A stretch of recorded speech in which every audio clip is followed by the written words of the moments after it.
स्वागत है आपका HYD टीवी पर। आप देख रहे हैं प्राइम टाइम। मैं हूं मोहसिन। शुरुआत करते हैं हेडलाइंस से।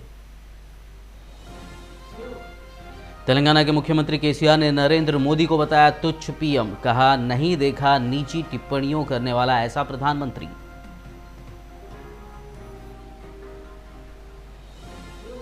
चुनाव आयोग पर तेलंगाना कांग्रेस ने उठाए सवाल। टीआरएस नेताओं पर कार्रवाई नहीं करने का लगाया आरोप।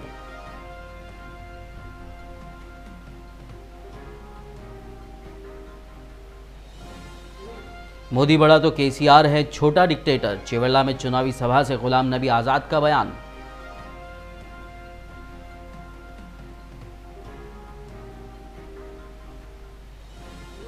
North zone task force team ने एक कार से जब्त किए 8 करोड़ रुपए। बीजेपी का पार्टी फंड होने का अनुमान। छानबीन है जारी।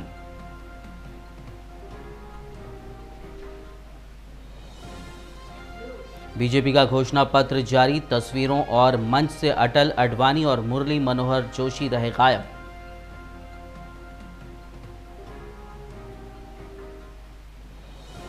भाजपा के घोषणा पत्र को लेकर कांग्रेस का प्रहार। कहा 45 दिन बचे हैं, झोला उठाकर जाने की तैयारी कर लीजिए।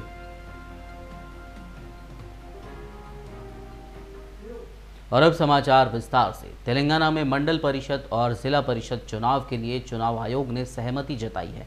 लोकसभा चुनाव के बाद राज्य सरकार ने स्थानीय चुनाव यानी मंडल परिषद और जिला परिषद के चुनाव करवाने आयोग से इच्छा व्यक्त की थी। इस पर प्रतिक्रिया देते हुए आयोग ने स्पष्ट किया कि लोकसभा चुनाव के बाद स्थानीय चुनाव करवाने में कोई कठिनाई नहीं होगी।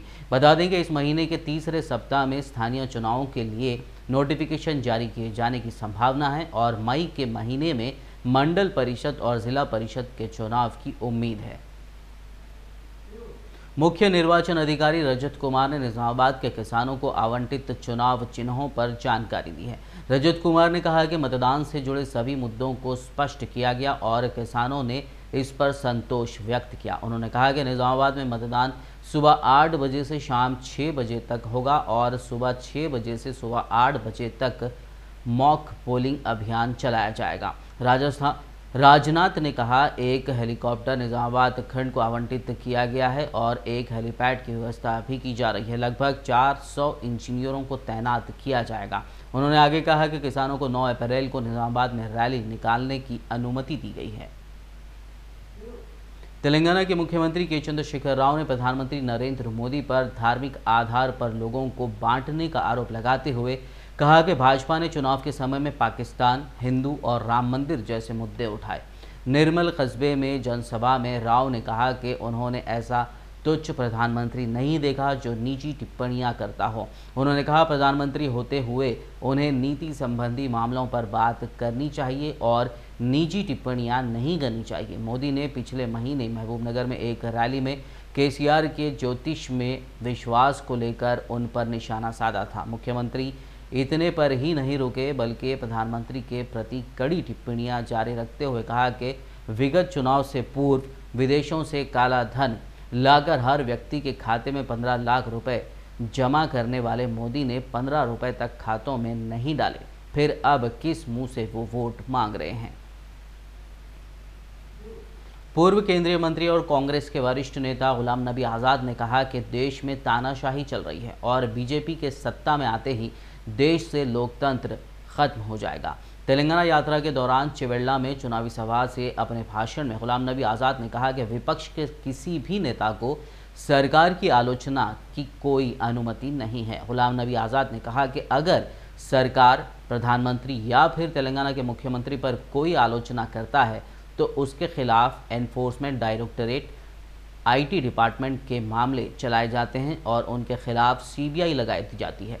उन्होंने मोदी को बड़ा और केसीआर को छोटा डिक्टेटर बताया। उन्होंने लोकतंत्र के बचाव के लिए कांग्रेस को सत्ता में लाने का जनता से आग्रह किया।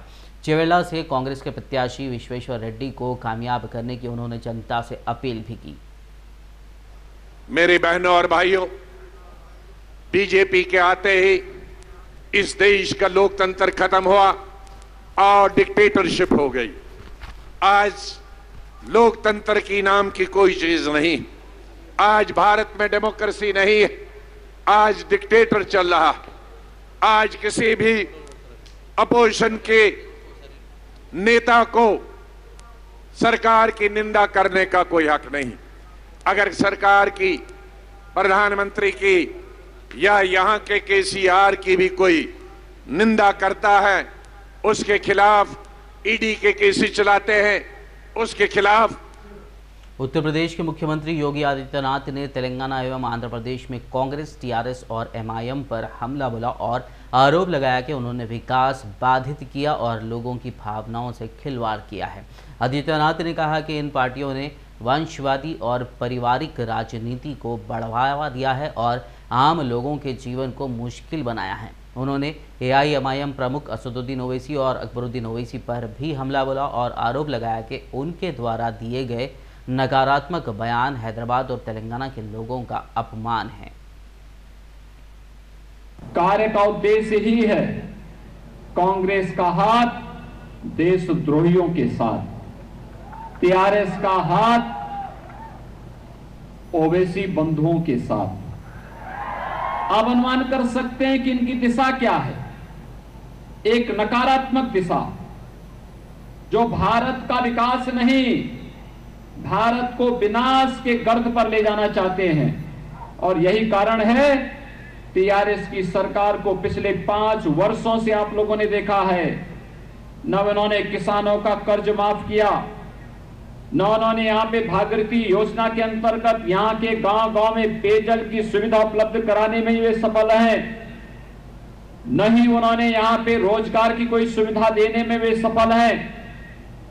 यहां पर टीआरएस की सरकार आने के बाद एक परिवार के लोगों के द्वारा लगातार अराजकता पैदा करके भूमि माफिया को, खनन माफियाओं को, वन माफियाओं को, हर प्रकार के माफियाओं को प्रश्रय दे करके, और सबसे बड़े माफिया तो वे लोग हैं जो भारत की सुरक्षा पे सेंध लगाने का कार्य कर रहे हैं। उन ओवैसी बंधुओं के साथ मिलकर के यहां की सुरक्षा पर सेंध लगाने का कार्य टीआरएस की तेलंगाना की सरकार कर रही है।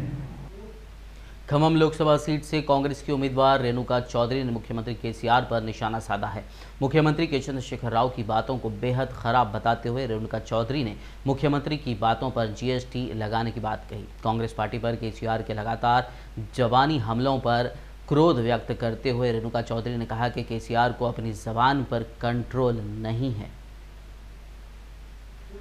निजामाबाद निर्वाचन क्षेत्र से टीआरएस प्रत्याशी के कविता ने आरमूर में आयोजित चुनावी सभा में भाग लिया। इस अवसर पर उन्होंने हल्दी बोर्ड के गठन में देरी के लिए बीजेपी पर निशाना साधा। उन्होंने कहा कि पिछले दिनों आरमूर में बात करते हुए बीजेपी लीडर राम माधव ने कहा था कि हल्दी किसानों की परेशानी दूर की जाएगी और हल्दी बोर्ड के गठन का मुद्दा बीजेपी अपने मैनिफेस्टो में रखेगी। आज बीजेपी ने अपना मैनिफेस्टो जारी कर दिया, लेकिन हल्दी बोर्ड का जिक्र उसमें नहीं है। कविता ने कहा कि बीजेपी भारतीय जनता पार्टी नहीं बल्कि भारतीय झूठा पार्टी है। उन्होंने कहा कि केंद्र में इस बार फेडरल फ्रंट की सरकार बनेगी और टीआरएस हल्दी बोर्ड का गठन करते हुए हल्दी किसानों की परेशानी दूर करेगी।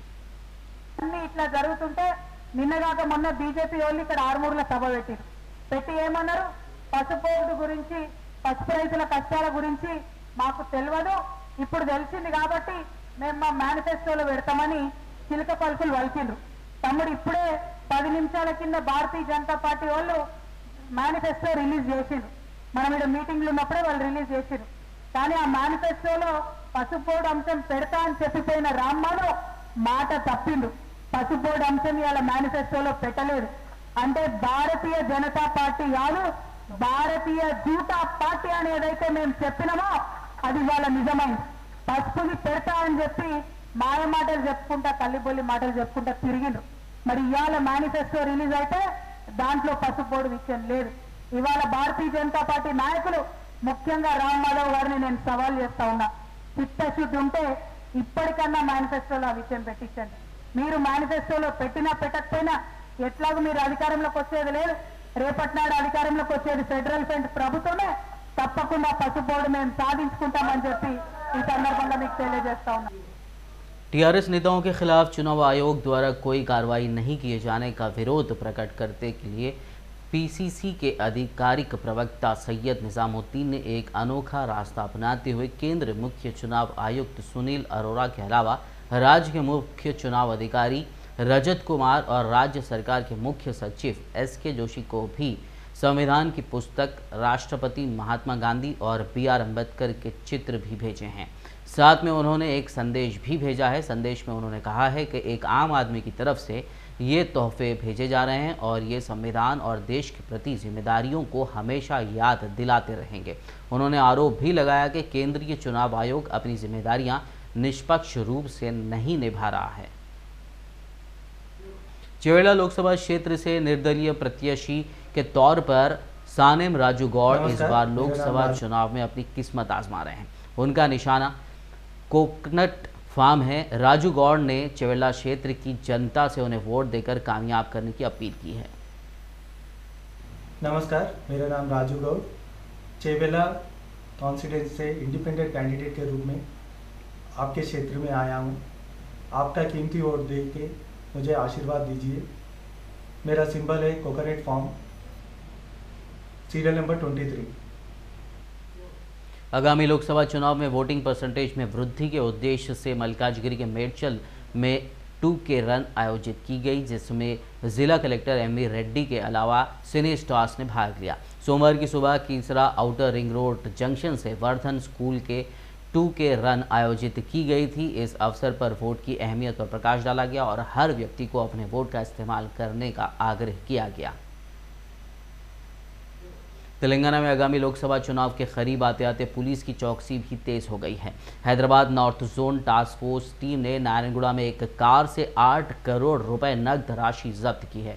प्राप्त जानकारी के अनुसार ये राशि भारतीय जनता पार्टी के अध्यक्ष के कहने पर बैंक से निकाली गई है। ये राशि इंडियन बैंक से निकाली गई है। टास्क फोर्स टीम ने जब्त की गई राशि को नारायणगुड़ा पुलिस के हवाले कर दिया है। पुलिस ने इस क्रम में 4 लोगों को हिरासत में भी लिया है। पुलिस इंडियन बैंक से एक दिन में इतनी बड़ी राशि निकाले जाने पर और इसके साथ साथ अन्य तथ्यों पर भी छानबीन कर रही है। All India civil services exam में रैंक प्राप्त करने वाले उम्मीदवारों को सम्मानित करने के लिए राचकोंडा पुलिस कमिश्नर महेश भागवत के नेतृत्व में एक प्रोग्राम आयोजित किया गया। इस प्रोग्राम में तेलंगाना और आंध्र प्रदेश के रैंकर्स का सम्मान किया गया। इस अवसर पर महेश भागवत ने सिविल एग्जाम्स में रैंक प्राप्त करने वाले उम्मीदवारों से खुद को लोगों की सेवा के लिए समर्पित करने की सलाह दी। इस प्रोग्राम में Telangana tourism commissioner Sunita Mahesh Bhagwat, Malkajgiri DCP Uma Maheshwar Sharma और अन्य लोग उपस्थित थे। సివిల్ సర్వీసెస్ 2018 రిజల్ట్స్కి ఈ సంవత్సరం చాలా మంచి రిజల్ట్స్ వచ్చినాయి.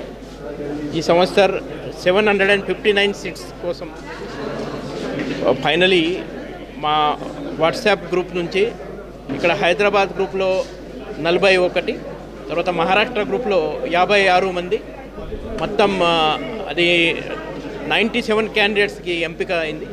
దాంట్లో టాప్ 100లో 11 క్యాండిడేట్స్ ఉన్నాయి. 7th ర్యాంక్స్ అది వరుణ్ క్యాండిడేట్స్ చాలా సీరియస్గా ప్రిపేర్ చేసి ఈ ర్యాంక్స్ని సాధించారు. వాళ్ళందరికీ మెంటర్స్ తరఫున అభినందనాలు. తర్వాత ఈ సంవత్సరం ఎవరెవరు ఇంకా ఇంప్రూవ్మెంట్ కోసం ప్రయత్నం చేస్తారు, ఎవరికి మంచి ర్యాంక్స్ రాలే వాళ్ళకి కూడా నెక్స్ట్ అటెంప్ట్ కోసం అది బెస్ట్ విషెస్. ఎవరు లిస్ట్లో లేదు వాళ్ళు మళ్ళా ఈ 2 జూన్ రోజు ప్రిలిమ్స్కి ఒక ఫుల్ ఎనర్జీతో ప్రిపేర్ చేయాలా. ఈ అటెంప్ట్ అది లాస్ట్ అటెంప్ట్గా అనుకుని 100% ఈ అటెంప్ట్ కోసం వాళ్ళు ప్రిపేర్ చేయాలా. వాళ్ళ ఇంటర్వ్యూ స్టేజ్లో వచ్చినప్పుడు పక్క మా గ్రూప్ తరఫున వాళ్ళకి పక్క సహాయం సౌకర్యం ఉంటుంది. बात करते हैं राष्ट्रीय खबरों की। बीजेपी ने आज लोकसभा चुनाव 2019 के लिए घोषणा पत्र जारी कर दिया है। पार्टी मुख्यालय में कार्यकर्ताओं के बीच घोषणा पत्र जारी किए जाने के अवसर पर पीएम मोदी, अध्यक्ष अमित शाह, केंद्रीय मंत्री राजनाथ सिंह, सुषमा स्वराज, अरुण जेटली सहित कई नेता मौजूद थे। लेकिन एक सवाल सबसे अहम था कि पार्टी के संस्थापक लाल कृष्ण आडवाणी और मुरली मनोहर जोशी इस दौरान मंच पर नहीं थे। हालांकि पहले खबर आई थी कि घोषणा पत्र जारी होने से पहले अमित शाह लाल कृष्ण आडवाणी और मुरली मनोहर जोशी से मिलेंगे, लेकिन बाद में तय हुआ कि दोनों बुजुर्ग नेताओं से शाम को मुलाकात होगी।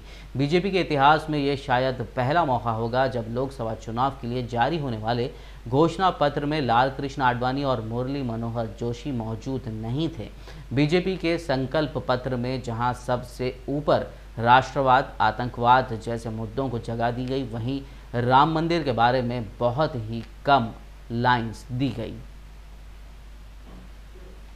कांग्रेस प्रवक्ता रणदीप सुरजेवाला और पार्टी नेता अहमद पटेल ने भाजपा के घोषणा पत्र को लेकर निशाना साधा। उन्होंने बीजेपी के घोषणा पत्र पर प्रतिक्रिया देते हुए कहा कि जब साल 2014 के घोषणा पत्र पर 125 सवाल खड़े हों तो आज के झांसा पत्र पर भरोसा कैसा करें।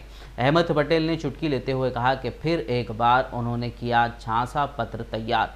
देश की जनता खारिज करके इस बार और झोला उठाकर हो जाइए जाने के लिए तैयार। आज यही कहना चाहूँगा कि अब बहुत हो गया, जनता अच्छी तरह से आपको जान चुकी है और जैसे हमने वादा किया है कि अब होगा न्याय और ऐसे झूठ का गुब्बारा चलने वाला नहीं है। कुछ लोगों को कुछ समय के लिए तो आप गुमराह कर सकते हैं, कुछ लोगों को हमेशा के लिए गुमराह कर सकते हैं, लेकिन सब लोगों को हमेशा के लिए आप गुमराह नहीं कर सकते। देश की जनता अब अच्छी तरह से आपको पहचान चुकी है। आप कहीं अलग अलग रूप में देश के सामने आते हैं, जैसे मैंने कहा, कभी चाय वाला, कभी चौकीदार, कभी फकीर, कभी कुछ, कभी झोले वाला। ठीक है, मैं डिटेल में जाना नहीं चाहता, कोई पर्सनल कमेंट करना नहीं चाहता, लेकिन अभी ये आपके हथकंडे गिमिक्स चलने वाले नहीं है। और जैसे कांग्रेस ने अपने मैनिफेस्टो में कहा है, अब होगा न्याय और न्याय होके ही रहेगा। उत्तरी मुंबई से कांग्रेस के उम्मीदवार उर्मिला मातोंडकर ने सोमवार को बांद्रा कलेक्टर ऑफिस में अपना नामांकन भर दिया है। उनका मुकाबला बीजेपी के गोपाल शेट्टी के साथ होगा। बॉलीवुड अदाकारा उर्मिला मातोंडकर के कांग्रेस में शामिल होने के बाद उन्हें नॉर्थ मुंबई लोकसभा सीट के लिए टिकट दिया गया है। उन्होंने हाल ही के कुछ दिनों में कांग्रेस ज्वाइन की थी। बता दें कि बीजेपी ने उनके खिलाफ हिंदुओं के अपमान का आरोप लगाया है, जिस पर उर्मिला ने कहा उनके खिलाफ दायर शिकायत फर्जी और आधारहीन है। उन्होंने कहा है कि वो पूरे दिल से हिंदू धर्म का सम्मान करती हैं और उस पर विश्वास करती हैं। प्राइम टाइम में आज बस इतना ही। हैदराबाद, तेलंगाना, देश और विदेश की हर छोटी बड़ी खबर के लिए बने रहिए हमारे साथ और देखते रहिए HYD TV।